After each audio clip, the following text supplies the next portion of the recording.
So for those of you who don't know, I'm Diana Clark, as Martha said there at the beginning, and it's a delight to be here with you all. Some of you may know that I teach on Monday nights, so here I am on a Sunday morning instead of a Monday night. But today I'd like to share a little bit about a sutta, a story specifically that's in a sutta. And maybe I'll start by saying, Gil and I taught a sutta study course ended up being almost 2 years. It just ended. And a theme that we kept on pointing back to in so many different ways, a theme was the importance of direct experience. Like, what is happening right now, this moment? As opposed to our ideas about it, as opposed to some philosophy, as opposed to some mystical or metaphysical ideas, just this, encouragement to come back. What's actually happening in this moment? And it was quite something to see just how this showed up in the suttas in so many different ways. And I would say that a big part of practice is learning to make this distinction. You might think, well, that's obvious. I know when I'm thinking and I know when I'm sensing, but it turns out this can be even more and more subtle. The way that our concepts, our notions, our ideas, our beliefs, our views are a little bit different than what's actually happening in this moment. And of course we do this. Of course humans do this. They have ideas and views and opinions. Of course they do. We need them. But there's so much a way in which we are often living in our heads instead of being embodied. There's a way in that we are looking for the answers, we're looking for ease, we're looking for comfort, we're looking for happiness with something that's out there, and out there being something that's going to happen in the future, or in another setting, or anywhere but here. Right? And out there, of course, only exists in our minds. It doesn't happen right here in the moment. If we're not looking for happiness and well-being or end of suffering with something out there, then maybe it shows up as we're trying to figure something out. Like, everything is going to be okay as soon as I solve this problem. Or maybe there's that problem, right? Have you noticed? It never ends, right?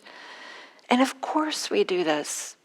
Many of us in our professional lives or in certain education, we've been rewarded for this type of thinking. Just solve the problem, the next problem, the next problem, the next problem, and everything will be fine. And it's such a radical idea in some ways that this teaching is pointing to, can we just be with actually what the experience is here? And then Phil, I'm going to ask you, can you put that volume just a little bit higher? I feel like I'm straining a little bit with my voice to make it just be a little bit louder. Thank you. So many of you will be familiar with this sutta that I'll be talking about. It's the Bahiya sutta. And I'm going to kind of tell this story and then drop in some commentary as we go along. So the sutta begins, "Thus have I heard."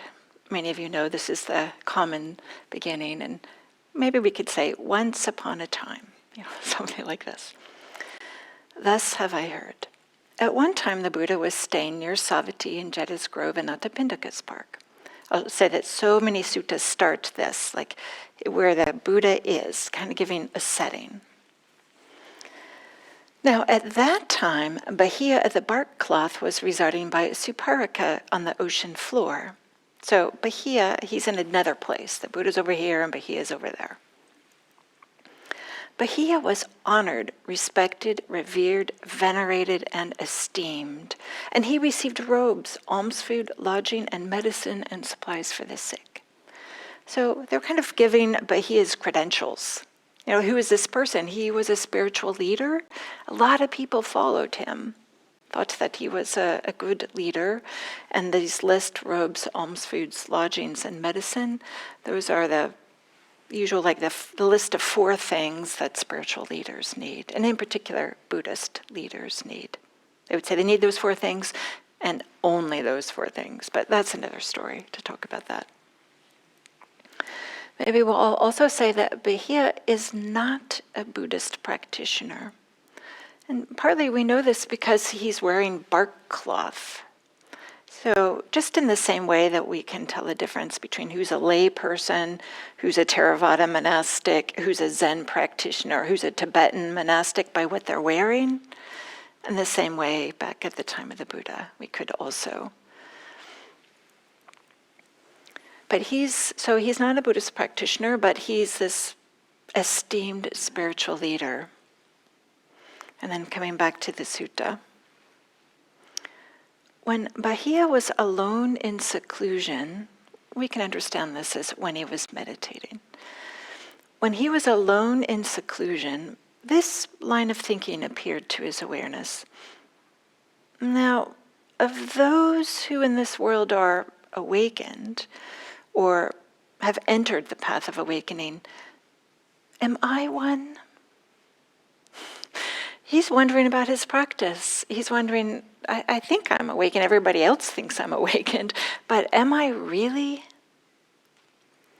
So I appreciate this very much, right? But yeah, he's not complacent just because everybody thinks, oh yeah, okay, this guy is a leader, he's a spiritual leader. Of course he has it all figured out. Of course he's not trying to solve problems or not in the present moment or whatever it might be. Like all these things are kind of get projected onto spiritual leaders. But he wasn't buying all of it. He had this question, am I really awakened? And importantly, he allowed this doubt about his practice to be there. He didn't immediately push it away. He didn't immediately start thinking of other things, distract himself. Or he had this willingness to stay present to that experience of having this doubt, which you can imagine was an uncomfortable experience. To say, well, everybody thinks I am, but am I really? Maybe this is different than having some ideas of this imposter syndrome that sometimes, or maybe it is the same as an imposter syndrome that sometimes happens with people feel like, well, if people really knew me, they wouldn't think what they think about me. Maybe Bahiya is doing this. Of course, I don't really know. But his willingness to stay present and to stay open, not to just collapse and close down when there's this doubt about his practice shows up, this willingness allows another voice to enter. So, continuation of the sutta.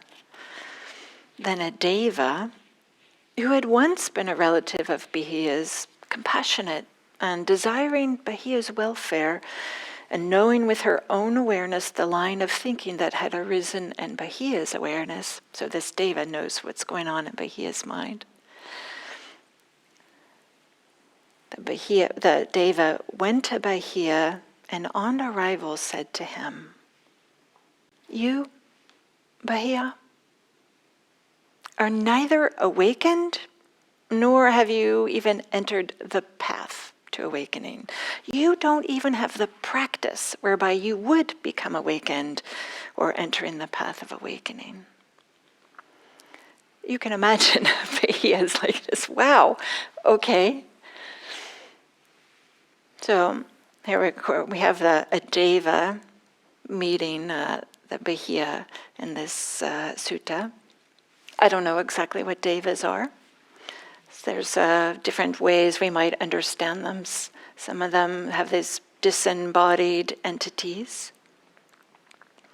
One thing that I do know that in all the sutta's teachings, the Devas are just like humans in the sense that they are not awakened either. They're not completely, they're not, they're not like other Buddhas or something like this. But something I appreciate very much, and this is by Douglas Phillips, who's another Dharma teacher who teaches both in this tradition and in the Zen tradition. And the one way that he considers this Deva is by the role that she plays, rather than what exactly a Deva is, what's the function in this story of having a Deva come and meet Bahiya. And Douglas Phillips has this idea that the Deva is the embodiment of feminine wisdom. Of course, I kind of like this. Being a woman myself, I like this. But there's a way in which we can imagine sometimes there's this masculine side of us that's trying to go get things, make it happen. And then there's we might say, right, this is a gross generalization, of course, right? Gross generalization and not accurate, but it's a way we might think about what the role of Devas is. Then there's also kind of this feminine wisdom that's like, wait, is that the only thing that there is? Is this going and getting things? And she challenges Bahiya with this brutal honesty, right? This is kind of painful. Like she's just cuts to the chase. Nope, you're not awakened, and you're not even going to get awakened. So telling Bahiya that despite his years of practice, and despite he has all these admiring students, he's not even a beginner on the path. And another way we might think of this idea of the feminine wisdom is that there's sometimes making this distinction between masculine or feminine, no matter which gender we are, that there's sometimes are aspects of ourselves that we're cutting off a little bit, that we're ignoring, not paying attention to. We can just drop this idea of feminine or masculine. There's just often parts of us that we are trying to avoid, that we're trying to pretend aren't there, and maybe even secretly wish that they'll go away. So this is Douglas Phillips is one way that he's interpreting this Deva.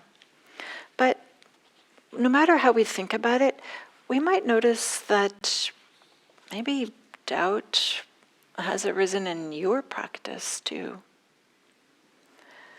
Maybe you've had some ideas like, am I doing this right? Everybody else seems like they're awakened or on the brink of awakenment, and I'm here struggling with being lost in thoughts or whatever it is that we might be struggling with at the moment. So we might have doubt about our capacities. We might have doubt about the teachings. What's this idea of devas? Might have doubt about the teacher. Do they really know what they're talking about? Does she really know what she's talking about? Or maybe we've had expectations about, the results of this practice. We had this idea, okay, I'm just going to learn this meditation practice, and everything is going to be easier. My life is going to be better. And maybe it hasn't turned out exactly the way that you were hoping or wanted it to be. So maybe in some ways we're kind of like Bahiya. But there's something here that what do we do when we have these doubts or our practice, or we have some indicators that we still have some work to do? There's two ways that we could do this, that we could approach this when this doubt arises. One is to go down the path of resignation, self-judgment, despair, bitterness, blaming, disdain. There's all kinds of words I could use here. And sometimes we might travel some distance down this path before we realize this actually is leading to more suffering, not to less suffering. This isn't making things better. To have this blaming or collapsing or resignation. That's one way to go. Chances are all of us do some version of that, and I know I certainly did. Certainly earlier in my practice, I would just get angry at the teachers, these poor teachers. They didn't know what I was projecting onto them.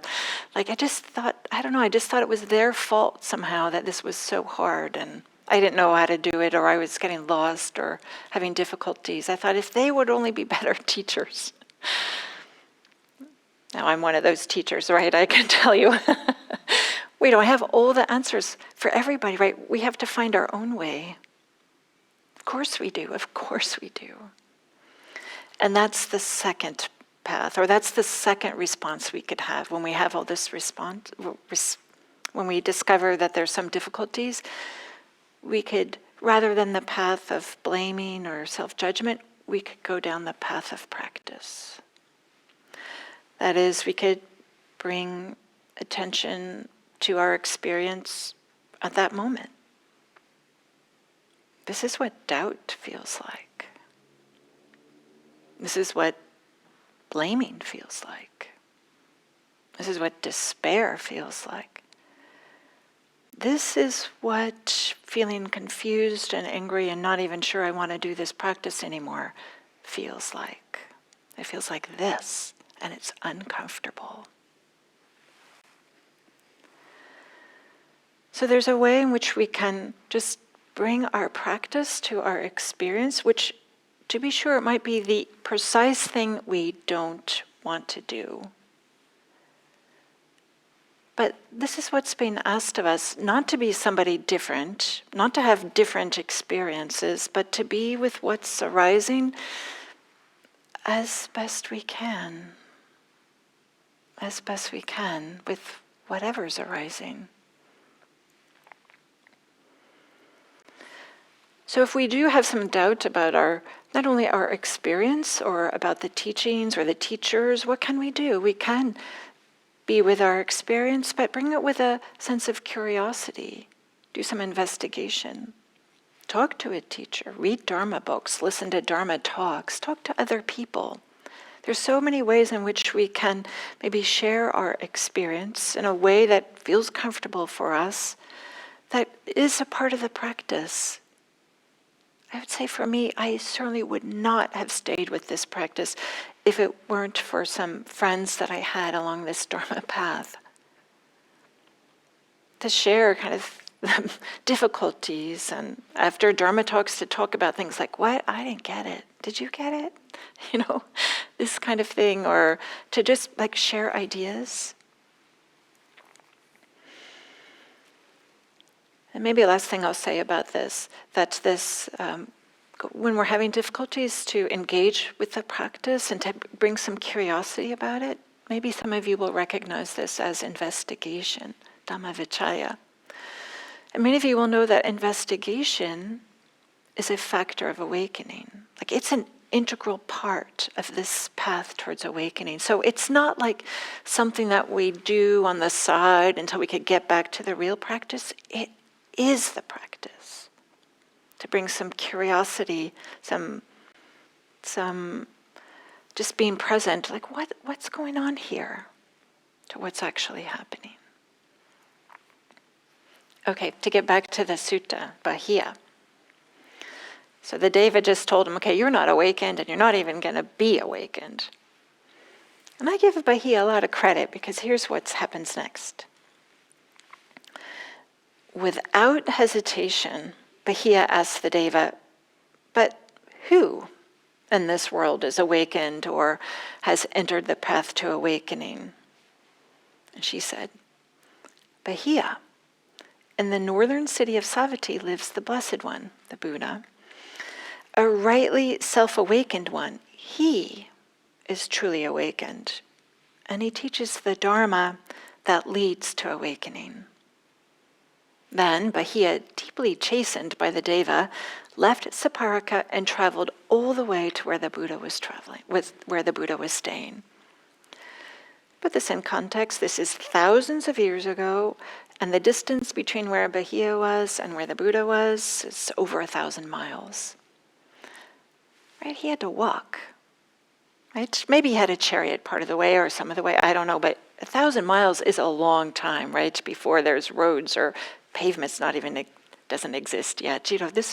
But he undergoes this, he has this commitment and he's willing to travel this distance. In my mind, adding this little detail into the story is pointing to the amount of commitment that Bahiya has. He really wants to get awakened. So Bahiya, he doesn't defend or rationalize his oh, everybody else thinks I'm awakened. Are you sure? Instead, he says, well, if I don't have it, where can I find it? And then he goes to see if he can find it. So he travels to where the Buddha is, and getting back to the sutta. There, Bahiya found a number of monks doing walking meditation outside. He went directly up to them and asked, where, Venerable Sirs, is the Buddha staying? I must see him immediately. He has this, urgency. And then he was told that the Buddha had gone into the city for alms round, right? Of course, the monastics every day are getting alms. So the Buddha wasn't there, the place where other monastics were. He was in the town. So Bahiya hurried immediately to the city, where he found the Buddha on alms round. The Buddha was moving with great calm, his mind at peace, tranquil and poised. This is how Buddhas are. Bahiya approached the Buddha, threw himself to the ground before him, and with his head at the Buddha's feet, he said, teach me the Dharma, O Blessed One. Teach me the Dharma, O Holy One, so that it will be for my long-term welfare and happiness. The Buddha replies, this is not the time, Bahiya. We have entered the town for alms. So in an irreverent way in my mind, he's saying, buzz off, I'm on my lunch break. Come back later. I'm sure the Buddha would be a little bit different, but that's kind of what happened, right? And recognizing, right, that this time the Buddha only ate one time a day, right? So he needs to eat. He needs to have a meal every day. But Bahiya pleaded with the Buddha a second time, but Holy One, it is hard to know for sure what dangers there may be for the Buddha's life, or what dangers there may be for my life. Please teach me the Dharma, O Blessed One, so that I may be happy and free. So Bahiya is saying, no, teach me now, because, we don't know what's going to happen in the next moment. Again, the Buddha tried to put off Bahiya. And he's saying that it wasn't the right time to teach because this is the alms round. So Bahiya is persistent. He has a certain amount of diligence. But he also recognizes, impermanence, this recognition that, we're not guaranteed a next moment. None of us are. Not even Buddhas. Even though we might be thinking, okay, I'll be doing this later everything will be fine, later I'll figure that out, later I'll practice, later I'll be with my present moment experience. Bahiya has enough wisdom to recognize, no, we don't actually know what's going to happen in the next moment. So Bahiya's respectful, but tenacious. So the sutta continues. Bahiya pleaded his case a third time. And this is a common theme that we see in the suttas. It's very interesting, and I don't know the origins or the story around this, but it's common that if you ask a Buddha 3 times, after the 3rd time he will relent. Just keep that in your back pocket. The next time you meet a Buddha, you can ask them 3 times for something. Bahiya pleaded his case a 3rd time, and this time the Buddha relented and said, well then, Bahiya, you should train like this. In the scene will be merely the scene, in the scene. In the herd will be merely the herd. In the sensed will be merely the sensed. In the cognized will be merely the cognized. So the Buddha is pointing to just being with the present moment experience. Cognized, we could have that stand for whatever mental events are happening in the mind. Sensed, we could say that as a shorthand for any senses, in addition to seeing and hearing. So when seeing or hearing is happening, just to be only seeing or hearing or sensing or having mental events. We might say that a big part of practice is discovering all the extra, quote-unquote, things that we do, besides just being with our experience. Sometimes the experience is uncomfortable, and then as we spoke about earlier, there might be this, but I don't want it to be here, and then there's a whole story making that happens. Many of you might be familiar with this idea of papancha, right? This mental proliferation that often starts with something's really pleasant or unpleasant. Then there's a way in which the mind wants more, and it starts to make a story about how it wants more. I want this, or I don't want that, or this reminds me of the time that, X, Y, Z, or this means something about me. This often happens, right? And then we're no longer with the present moment. Instead, we're with what's lost in our stories.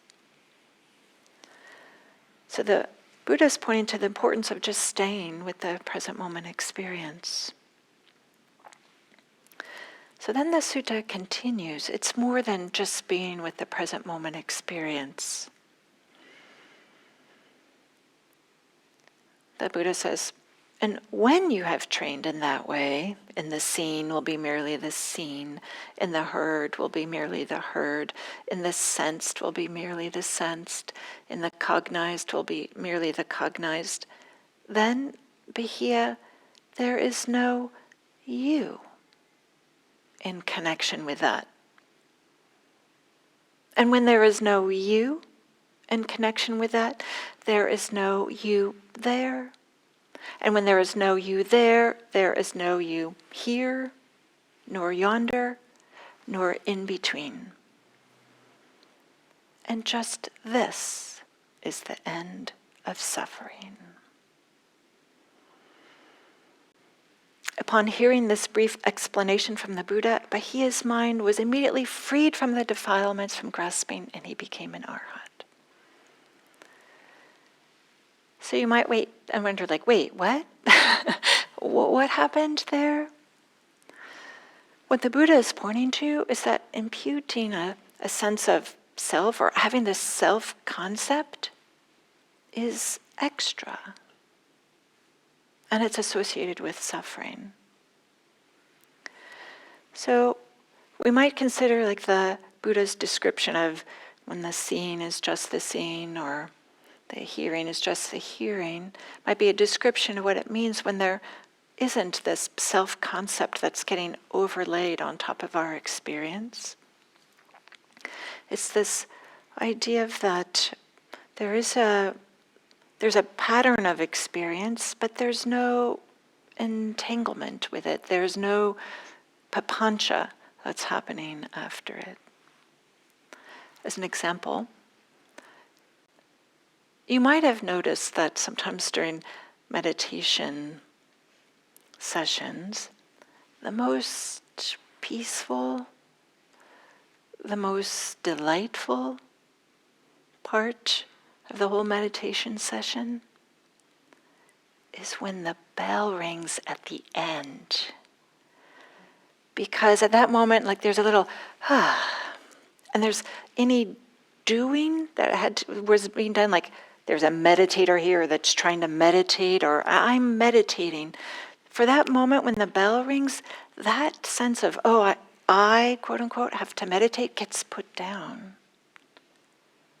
There's this kind of this relaxation, this little bit of just an opening, okay, now what's next? I finished that. But even before there's the I finished that, at that moment there's this, it can be this peacefulness. At the next meditation session, notice what happens. At the moment when the bell rings, there often is this opening, this relaxation, this ease. Because at that time, there's the mind isn't doing anything. You're not trying to meditate. You're not trying to be a meditator. Nothing needs to happen right at that moment.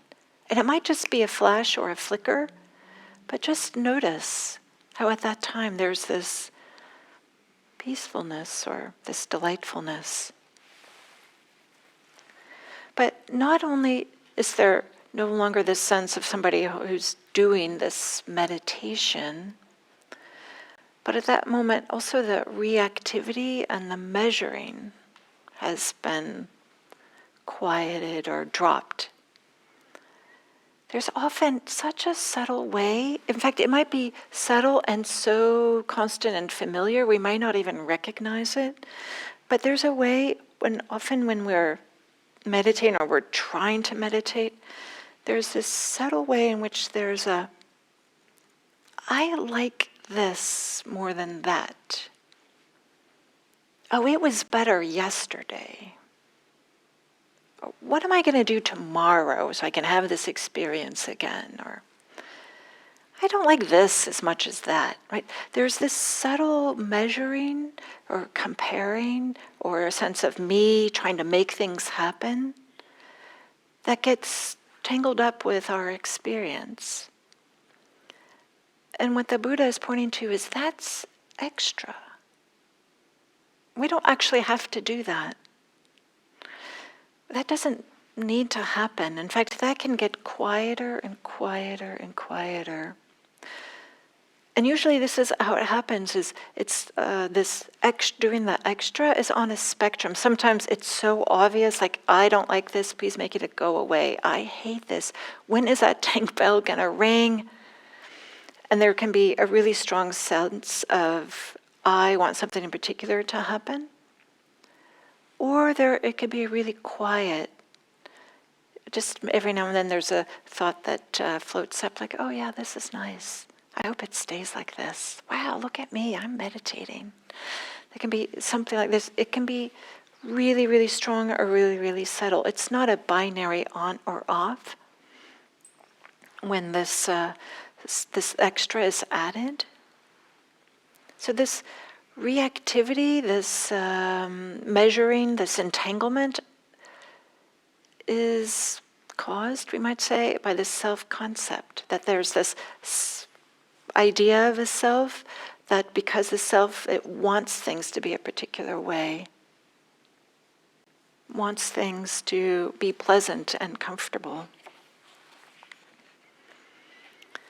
And it's this way of trying to bolster and protect this notion of this core or this notion of an essence that underlies suffering.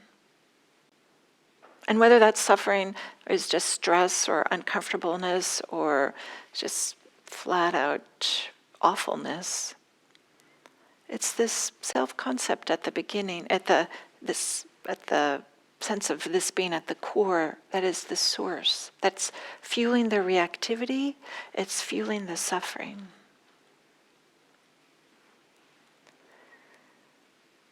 So, whatever is happening, in whatever moment, and each moment, whatever is happening, this can be the entry point to practice. Learning to live fully in the life that we have, not in some imagined future or remembered past, but living to just be here. Oh yeah, this is sensing. Feels like this. Seeing is like this. Hearing is like this. Whether you're in a meditative state, whether you're in a meditation posture, whether you're just washing the dishes or driving, or whatever it might be, whatever your experience is, this can be a doorway to practice. And just to be with the seeing or the hearing or whatever mental experience is happening. And freedom is possible right there, at that moment. We don't have to wait for some imagined, perfect conditions. Whatever is happening, right there, we can be with the experience, and maybe it's just a moment, a flicker of a little bit more ease. But this is exactly how the practice unfolds, is with a tasting or a recognition of, oh yeah, there's a little bit more ease this direction when I'm just with the experience. There's less ease this direction when I'm adding on all the thoughts and ideas of how I should be or how this experience should be. So being with our experience and the life we actually have can be the doorway to greater freedom. Thank you.